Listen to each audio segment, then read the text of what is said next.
የኢፌዴሪና የክልል ህዝብ ተወካዮች ምክር ቤት አባላት ከወከላቸው ህዝብ ጋር የተደረጉ ውይይት ማጠቃለያ መድረክ የማዕከላዊ ኢትዮጵያ ክልል ርዕሰ መስተዳድር ዶክተር እንዳሻው ጣሰውና የክልሉ ስራ አስፈጻሚ በተገኙበት የማጠቃለያ መድረክ በሆሳና ከተማ ተካሂዷል። በመድረኩ የኢፌዴሪ የህዝብ ተወካዮች ምክር ቤት የህዝብ እንደራሴ እንደተናገሩት 15141 የተለያዩ የህብረተሰብ ክፍሎች የተሳተፉበት ውጤታማ ውይይት ተደርጓል ብሏል። ህብረተሰቡ በየደረጃው የሚጠይቃቸው ጥያቄዎች በአብዛኛው ምላሽ ማግኘታቸውም በጠንካ ጎን ህብረተሰቡ ማንሳቱንም ገልጸው በቀጣይ መሻሻል አለባቸው የተባሉ ስነቶችንም አመላክተዋል። የጤና ተቋማትንም አካባቢ ያሉ ጉዳዮች በተለይ ማጤማ በጣም ትልቅ ውጤት እያመጣ እንደሆነ ከመድረኮቹ ለመረዳት ችለናል። ግን አልፎ አልፎ አገልግሎት አሰጣጥ ስፔሻሊ ከመድኃኒት ጋር የሚያያዙ ጉዳዮች መኖራቸውን የተነሳ ነው። በዩራፕ የተገነቡ መንገዶችንም ጭምር በአብዛኛው በጥያቄ መልክ በአስተያየት መልክ የተነሳ ነው። ከውሃ አንጻርም እንደዚሁ በትንንሽ ብልሽት ምክንያት የቆሙ በርካታ ውሃዎች መኖራቸውን የተነሳ ነው።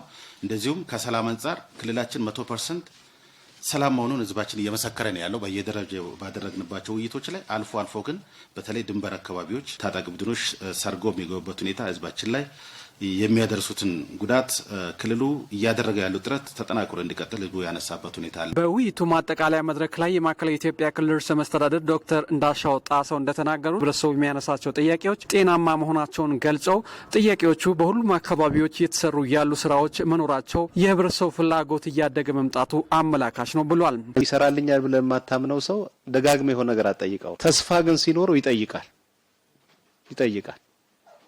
ኮረኮንች የነበረው አስፋልት እንዲሆንለት፣ አስፋልት የነበረው ዳርና ዳር የሆነ ነገር የነበረው እንዲያድግለት ይፈልጋል። ይሄ ጤናማ ነው። ልማት ቅደም ተከተል በማውጣት ችግሮቹ ልባት እንዲያገኙ አመራሩ በጥበብ መስራት እንዳለበትም ርዕሰ መስተዳድሩ ተናግሯል። የልማት ቅደም ተከተል ማውጣት ያስፈልጋል። እያንዳንዱ ፕሮጀክት የሚያያዘው ከገንዘብ ጋር ነው። ከፋይናንስ ጋር ስለሚያያዝ የፋይናንስ አቅምህን ማሳደግ፣ የመስራት አቅምህን የማሳደግ ፕሮጀክቶችን ቶሎ መጨረስ፣ በፕሮጀክቶች ውስጥ እነማን ተዋናኝ ይሆናሉ ብሎ ለይቶ እነሱም ሙሉ ለሙሉ ማሳተፍ ያስፈልጋል። ይሄ ዋይዝ መሆን ነው። በቅርብ ጊዜ ያወጣነው አንድ ሞቶ አለ። እያንዳንዱ ፕሮብሌም ለብቻው አይመጣም ነው። መፍትሄ ያለው ችግር ብቻውን አይመጣም። ግን መፍትሄ ለማውጣት ደግሞ የአመራር ጥበብ ያወጣል። ከችግር ውስጥ ነው መፍትሄ የሚወጣው። የአመራር ጥበብ በየጊዜው የአመራር ደረጃችንን ማሳደግ፣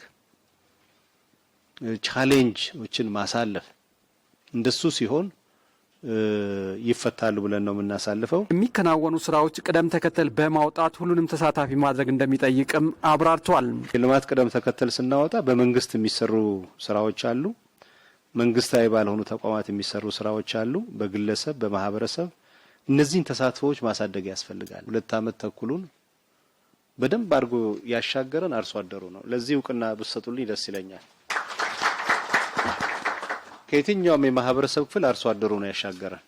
አርሶ አደሩ በትምህርት ላይ፣ በማጤመ ላይ፣ በመንገድ ስራዎች ላይ ያዋጣውን ገንዘብ ቼክ ስናደርግ ወደ 13 ቢሊዮን ብር አካባቢ አዋጥቷል።